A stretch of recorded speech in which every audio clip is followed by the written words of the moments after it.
Capítulo 3. Certo dia, às 3 horas da tarde, Pedro e João foram ao templo para uma reunião de oração. No mesmo instante, um homem, aleijado de nascença, estava sendo carregado para lá. Todos os dias, ele ficava sentado perto da porta do templo, chamada Formosa, para pedir esmolas aos que ali entravam. Quando ele viu que Pedro e João se dirigiam à entrada do templo, pediu uma esmola.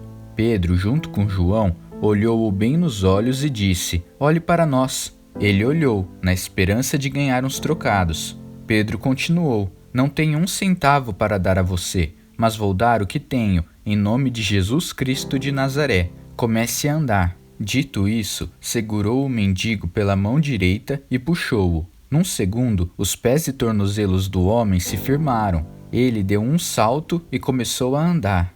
O homem entrou no templo com eles, andando para todo lado, dançando e louvando a Deus. Todos os que estavam ali puderam vê-lo andando e louvando a Deus. Eles esfregavam os olhos, custando a acreditar no que viam, pois reconheceram imediatamente o aleijado que pedia esmolas perto da porta do templo. O homem, empolgado, dançava em torno de Pedro e João. Os que estavam presentes cercaram o trio no pórtico de Salomão para conferir de perto o milagre. Quando Pedro percebeu a plateia ali formada, dirigiu a palavra a eles: "Caros israelitas, por que tanto espanto? Por que nos olham como se o homem estivesse andado por causa do nosso poder ou devoção? O Deus de Abraão, Isaque e Jacó, o Deus dos nossos antepassados, glorificou o seu filho Jesus, aquele que Pilatos declarou inocente e vocês rejeitaram.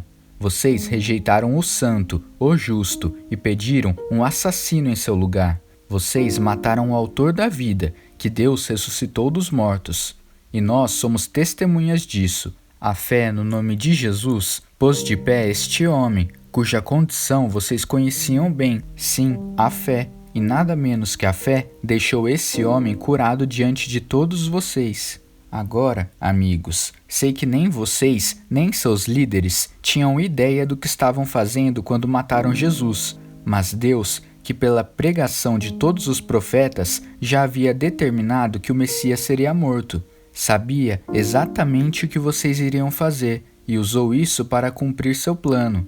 Mas é hora de mudar de vida. Voltem para Deus, para que Ele limpe os seus pecados e derrame bênçãos para renová-los. E envie o Messias, a saber, Jesus, que Ele preparou para seu povo. Por enquanto, Ele precisa permanecer nos céus, até que tudo seja restaurado, a fim de pôr em ordem outra vez tudo aquilo que Deus anunciou por meio dos seus santos profetas. Moisés, por exemplo, disse: "Do meio de vocês, Deus levantará um profeta como eu. Ouçam cada palavra que ele disser. Quem se recusa a ouvir esse profeta será eliminado do povo." Todos os profetas, desde Samuel, afirmaram com veemência a mesma coisa, que este tempo chegaria. Esses profetas, somados à aliança que Deus fez com os antepassados de vocês, são sua árvore genealógica. Os termos da aliança que Deus fez com Abraão são estes: pelo seu descendente, todas as famílias da terra serão abençoadas. Mas vocês são os primeiros da fila. Deus ressuscitou seu filho e o enviou para abençoar vocês, um a um, para que se convertam dos seus maus caminhos. Capítulo 4.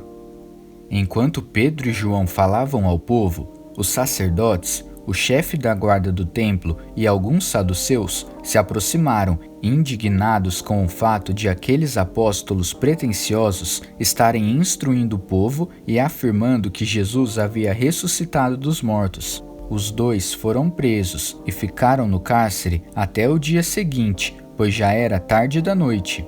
Mas a essa altura, muitos dos que tinham ouvido a mensagem haviam crido, cerca de 5.000 pessoas.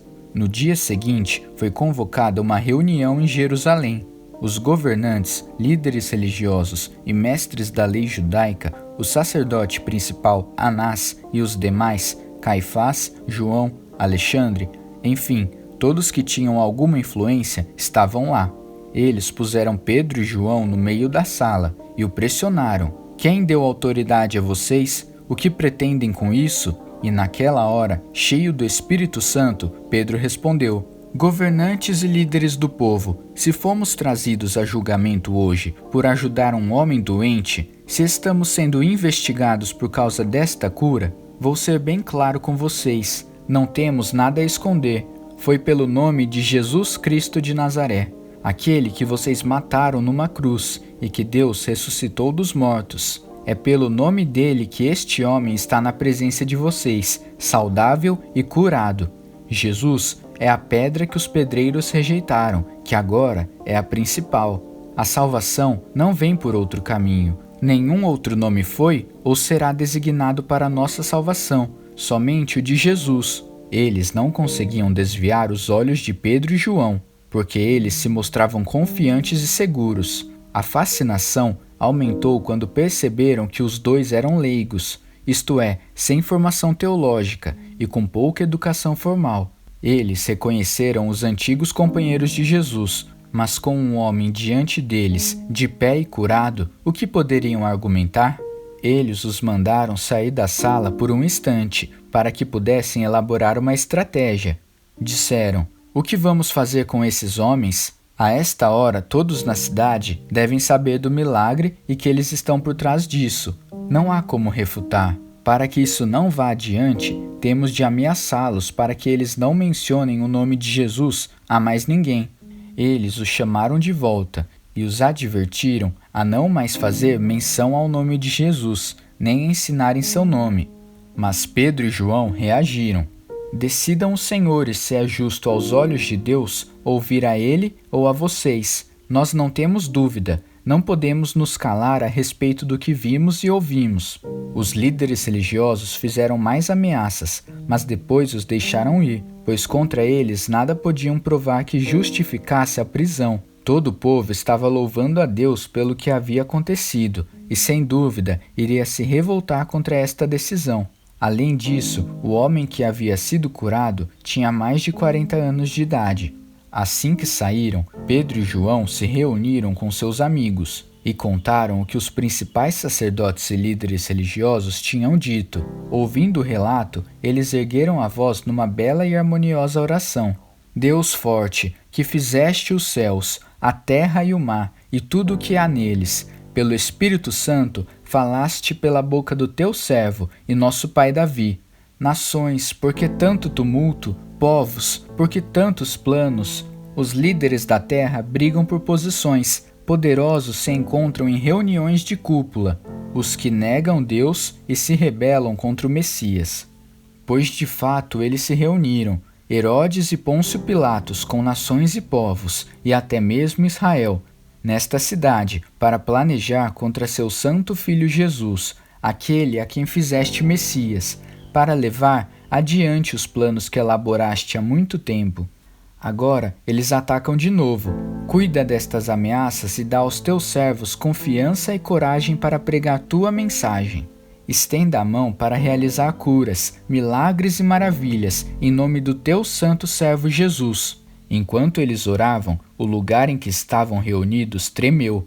Eles foram cheios do Espírito Santo e continuaram a proclamar a palavra de Deus com coragem e confiança. Toda a comunidade de cristãos estava unida, um só coração, uma única mente.